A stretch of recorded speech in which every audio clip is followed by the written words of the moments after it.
Hi అండి అందరికీ welcome to Mr and Mrs cooking. ఇంట్లో ఎన్ని ఉన్నా సరే ఏం తినాలనిపించినప్పుడు, నోటికి ఏం సహించినప్పుడు వేడి వేడిగా ఇలా కానీ స్నాక్ చేసుకున్నారంటే పిల్లలు కూడా ఇష్టంగా తినేస్తారు. అంత టేస్టీగా ఉంటాయి. ఏం చేశాను అనుకుంటారా? పిల్లల నుంచి పెద్దవాళ్ళ వరకు ఎంతో ఇష్టంగా తినే మ్యాగీని అలానే కాకుండా ఇలా డిఫరెంట్గా ట్రై చేయండి, చాలా బాగుంటుంది. ముందుగా స్టవ్ ఆన్ చేసి బాణీ పెట్టుకొని దాంట్లోని ఒక గ్లాస్ వరకు వాటర్ వేసుకొని కొద్దిగా ఆయిల్ అయితే వేసుకొని ఇదొక మరుగు అయితే రానిచ్చుకోవాలి. ఇలా బాగా మరుగుతున్నప్పుడు వాటర్ని దీంట్లోని మ్యాగీ అయితే వేసేసుకోవాలి. ఈ మ్యాగీ కాస్త సాఫ్ట్ అవ్వాలి, మరీ సాఫ్ట్ అవ్వకూడదు.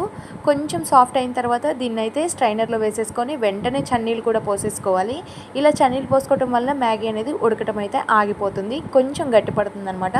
ఇలా 2-3 సార్లు చన్నీళ్ళలోని చక్కగా డిప్ చేశారంటే చక్కగా మ్యాగీ అనేది చల్లారిపోతుంది. ఆ తర్వాత వేరే ఒక బౌల్ తీసుకొని మిక్స్ చేసుకోవడం కోసం ఆ బౌల్లోని ముందుగా మనం ఉడికించి పెట్టుకున్నటువంటి మ్యాగీ అయితే వేసుకోవాలి. ఈ మ్యాగీని కనీసం ఉడికించిన తర్వాత ఒక 5-6 నిమిషాలు పక్కన ఉంచేయాలి. దాంట్లో ఉన్న ఎక్స్ట్రా వాటర్ అంతా పక్కకు వెళ్ళిపోతాయి అన్నమాట.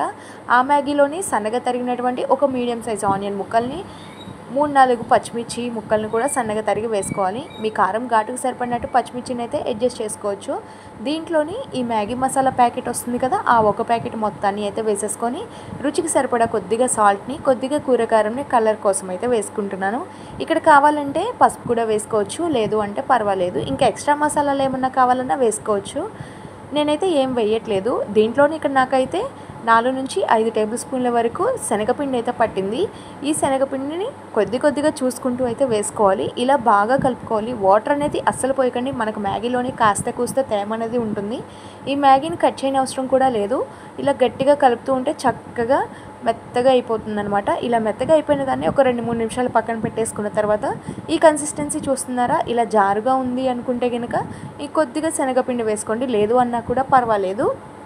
ఆ తర్వాత ఇలా ఉండలాగా చేసుకొని ఇంకొంచెం మ్యాగీ తీసుకొని ఇలా ముక్కలుగా కట్ చేసుకొని ఈ ఉండల్ని ఆ ముక్కల్లో పెట్టేసుకొని కోట్ చేసేసుకుంటే సరిపోతుంది. ఇలా తయారు చేసుకున్న ఉండలన్నింటినీ కూడా పక్కన పెట్టుకొని స్టవ్ ఆన్ చేసి వేరే ఒక కడాయి పెట్టుకొని కడాయిలోని షాలో ఫ్రైకి సరిపడా ఆయిల్ అయితే వేసుకోవాలి. ఈ ఆయిల్ కాస్త హీట్ అయిన తర్వాత ఒకదాని తర్వాత ఒకదాన్ని మ్యాగీ ఉండలను అయితే వేసేసుకోవాలి. ఇలా ఉండలన్నింటినీ వేసేసుకొని సిమ్ ఫ్లేమ్లోనే పెట్టుకొని చక్కగా కాల్చుకున్నామంటే లోపలికల్లా ఉడికిపోతుంది. ఈ మ్యాగీ పచ్చివాసన అనేది అస్సలు రాదండి.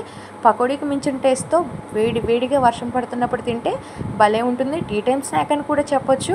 పిల్లలు రోజు ఒకే స్నాక్ పెట్టామనుకోండి అస్సలు ఇష్టంగా తింటారు కదా, అదే ఈ విధంగా చేసి పెట్టారంటే రోజు ఒక డిఫరెంట్గా భలే తినేస్తారండి. చూస్తున్నారా, ఈ విధంగా ఫ్రై అయిపోయిన మ్యాగీ బాల్స్ని పక్కకైతే తీసేసుకోండి. మీకు నచ్చితే దీంట్లోనే టమాటో సాస్ వేసుకొని తినచ్చు, మైనీస్ వేసుకొని తినచ్చు. వేడిగా తింటే భలే ఉంటాయండి. 1కి 4 అయితే లాగిస్తారు. పిల్లలు కూడా బాగా ఇష్టంగా తింటారు. టీ టైంలో కూడా చాలా బాగుంటుంది. మేమైతే ఫుల్గా ఎంజాయ్ చేస్తున్నాము. ఈ రెసిపీ మీకు కనుక నచ్చినట్టయితే మన ఛానల్ని లైక్ చేయండి, షేర్ చేయండి, సబ్స్క్రైబ్ చేసుకోవడం మాత్రం అస్సలు మర్చిపోకండి. చూస్తున్నారు కదా ఎంత చక్కగా ఫ్రై అయిపోయారో.